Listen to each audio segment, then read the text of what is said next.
जय हिंद दोस्तों आज मैं आपसे एक ऐसा सच शेयर करने जा रही हूँ। जी हाँ, जिसे सुनकर शायद आप चौंक जाए।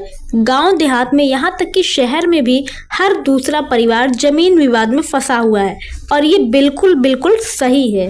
भाई भाई से दुश्मनी, चाचा भतीजे से दुश्मनी, मनमुटाव, भाई बहन में बातचीत बंद, ये सब सिर्फ और सिर्फ जमीन की वजह से हो रहा है। अगर अब भी हम सब नहीं जागे तो आने वाले समय में हमारी जमीन हमारे हाथ से निकल जाएगी और सरकारी खाते में चली जाएगी। ये समस्या क्या है? सबसे बड़ी बात तो जमीन अभी भी दादा परदादा के नाम पर अटकी है।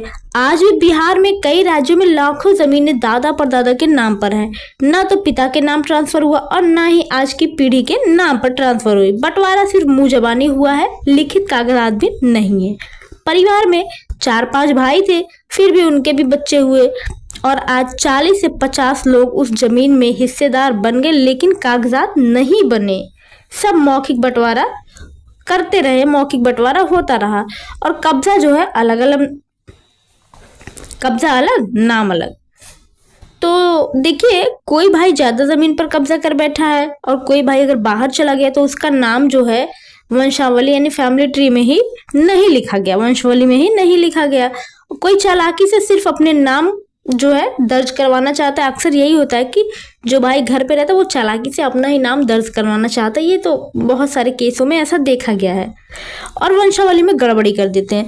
वंशावली में सबके नाम सही नहीं लिखे जा रहे हैं। कोई 2 भाई का नाम लिख रहा है तो कोई तीसरे को छोड़ दे रहा है, तो कहीं 2 है तो 1 का लिख रहा है। ये सारी गड़बड़ी हट रही है और कोई बाहर वाले भाई का नाम हटा ही दे रहा है। तो इससे क्या होता है? कोर्ट कचहरी के चक्कर काटना पड़ता है। आपस में सहमति ना होने पर मामला कोर्ट तक पहुंच रहा है। नतीजा यह निकल रहा है कि सालों साल मुकदमा चल रहा है और खर्च भी बढ़ रहा है। तो सरकार ने मौका दिया है राजस्व महाअभियान का। जी हाँ दोस्तों, राजस्व महाअभियान का। दोस्तों, इस बार बिहार सरकार ने राजस्व महाअभियान और जमीन सर्वे शुरू किया। हर पंचायत में 2-2 बार कैंप लग रहा है। वहां आपको मौका है कि आप अपनी जमीन के कागज पर जो है सही जो आपका जमीन का कागज है उसको सही करवाइए, बिल्कुल।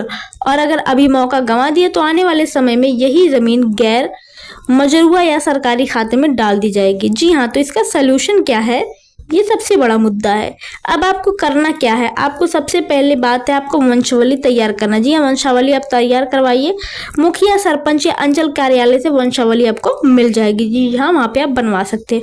उसमें पूरे खानदान के नाम दर्ज कराइए और उसके बाद कंप्रोमाइज करिए, सहमति बनाइए। जी हाँ, चाहे थोड़ा झुकना पड़े या बहुत बुरा भला सुनना पड़े, कुछ भी करना पड़े, लेकिन परिवार के साथ बैठकर आप सहमति बनाइए।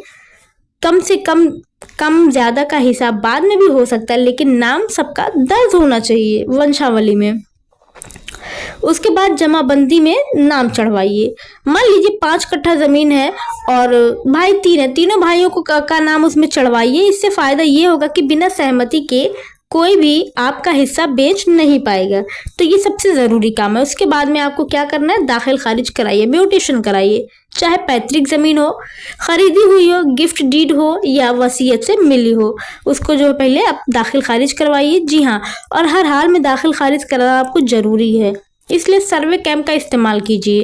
कैंप में जाकर सभी डॉक्यूमेंट जो है वो जमा कर दीजिए। अगर नाम छूटा है तो तुरंत आप अप्लाई कीजिए और अगर अभी भी लापरवाही करेंगे तो आपकी ज़मीन इनवैलिड हो जाएगी और आने वाली पीढ़ी जो है वो कोर्ट कचहरी और तहसील के चक्कर काटते ही फिरेगी, उसकी लाइफ बर्बाद हो जाएगी और भाईचारा और रिश्तेदार तो हमेशा के लिए टूट ही जाएगी, बिल्कुल। और सबसे बड़ा नुकसान आपके बच्चों को होगा, क्योंकि वो सबूत ही नहीं दिखा पाएंगे कि ये जमीन उनके दादा की है या परदादा की थी, किसकी थी, पता ही नहीं, उनको पता ही नहीं रहेगा। अगर आप ये जो है कि काम करे रहेंगे तो शायद उनको पता रहेगा, अगर उनके पास डॉक्यूमेंट रहेगा तो भाइयों बहनों, आज आपके पास जिंदगी की सबसे बड़ा मौका है। जी हाँ, जिंदगी का सबसे बड़ा मौका है। परिवार में बैठकर समझौता कीजिए, वंशावली बनवाइए, दाखिल खारिज कराइए और नहीं तो आने वाले समय में यही जमीन आपको और आपके औलादों के लिए सबसे बड़ा बोझ बन जाएगी।